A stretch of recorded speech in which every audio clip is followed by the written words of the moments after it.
PFL has now purchased Bellator MMA.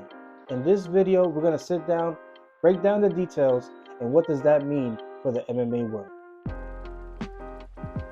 So now with the PFL acquiring Bellator MMA, are they a threat to the UFC? And honestly, no. I don't think anybody would be a threat in the UFC for a very, very long time. The UFC has been around for years. They have been the only company to do it successfully. Every time we thought that somebody was on their neck, like Pride or Strikeforce, UFC bought them. I mean, this is the first time we hear of a major MMA company buying another major MMA company that doesn't include the UFC that I know of. So I guess in a sense, you would think it will make them a threat to the UFC, but there's not even close. Not even close. For sure, they solidify themselves as the number 2 promotion, but as far as threatening the UFC, it's going to take some time. PFL hasn't even been around for that long, so it's definitely going to take some time. But as far as them being a threat, no. So let's talk about the PFL World Championship card, which I think was probably one of their best cards out there to this day. I'm talking about as far as like their whole promotion wise. The pacing was great, and the pacing is always one of the big things a lot of people complain about. And trust me, I complain about it too. Waiting that long in between fights can get so exhausting. Sometimes you might change the channel or something and you forget to go back because of how long it takes in between fights. But this pacing was great. And trust me, I've been to a lot of live PFL events, and that is huge. That pacing is huge because you kind of lose the fans there, you know?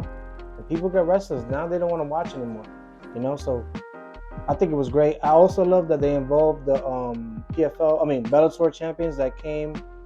Jason Jackson just recently won the belt. He was there. The Pitbull was there. A couple other guys were there. I thought it was great. Johnny Emblem was there.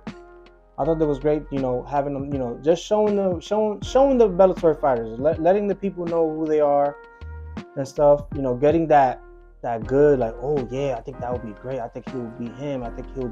You know, so I thought that was awesome. But the card was great, man.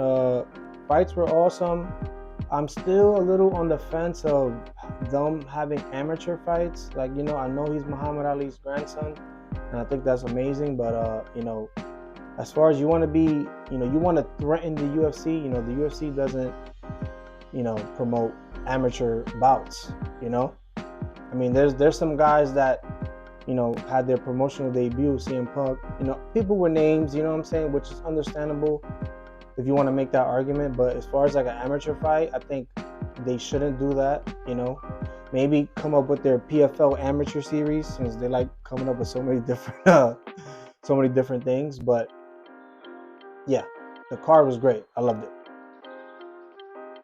So now with the PFL season out of the way, let's talk about potential matchups between PFL champions and Bellator champions. And man, I'm gonna be honest with you, I'm going down the list at these potential matchups, and I'm excited. Like I will be watching, even though I'm always watching, but I'm definitely gonna tune in for that.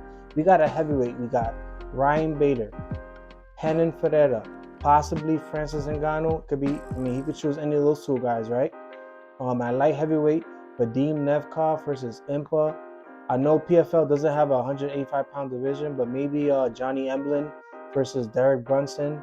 Welterweight, Jason Jackson versus Magomed. Lightweight, Usman. I know OAM just recently retired, so maybe a Clay Collard, maybe a Shane Burgos, something like that. At featherweight, Jesus Pinedo versus Patricio Pitbull. And then we possibly might get Kayla Harrison versus Chris Cyborg. I've been dying to watch that fight. And maybe Larissa Pacheco too. I think Larissa Pacheco was a great matchup for Chris Cyborg. I think that's going to be a banger fight. Those two girls hit hard. And just the thought of them two just going at it, that's pretty fucking insane. So I'm definitely can't wait for that. And also with the you know, PFL and the Bellator guys, I'm not sure if the Ryzen deal is still on the table. Like, will Ryzen just cut ties and not want to cross promote anymore with Bellator, since now they're under the PFL banner? Or maybe You know, I know Don Davis said that he is okay, that he does want to continue business with Ryzen. So maybe potentially PFL guys versus Ryzen guys. I think that's pretty good too. I mean, we already saw the Bellator guys fight the Ryzen guys, and we saw how that went. So maybe, you know, maybe we'll have the PFL guys fight the Ryzen guys and see how that goes. I think that would be great, especially in Japan. Come on, man, like that's gonna do numbers. You know, and me as a hardcore MMA fan, I mean, I'm always watching, but if you tell me, hey, I'm gonna bring my best guys versus your best guys, like, come on, that's just a recipe for some great fights. Clearly, it doesn't take the scientists to realize that PFL buying Bellator is a good thing for them, right? It increases their roster, it increases potential matchups, you know, champions versus champions, even non-champions versus non-champions. But is there a lot of things PFL can work on? Yes, you know, the no elbows. How long are they going to keep the seasons? How long are they going to have the season, the playoffs? How long is that going to last for? You know, because when you take away the elbows, take away a big part of MMA, you know? So it's like, don't take that part of MMA away, because that's a big part, you know? And I understand the whole, you know, elbows things, and it'll take them out of action for a while, and, you know, they have that vigorous schedule that they put their fighters in, you know, 4 fights in a year. A lot of people don't even fight 4 times, you know? But I would change the PFL season for the Grand Prix, like Bellator does. I think that's a better idea for them. You know, do their own Grand Prix. You know, you get to keep the same rule set. You don't have to like rush to get a certain matchup certain times of the year. You know, Bellator, some of the Bellator Grand Prix goes on for 2 years, you know? So I think that's a great thing. I think they should really incorporate the Grand Prix better than the PFL season, because it's kind of hard, man. It's kind of hard to tell somebody, hey, you got to cut weight 4 times in 1 year. And that's pretty insane if you think about it. You know, like I said, a lot of guys don't even fight that many times a year. Twice, maybe, you know? And, you know, as far as like all these other PFL this, PFL that, I mean, I guess I understand it, you know, as far as like the market, you know, they want to keep that PFL Europe, keep it in Europe.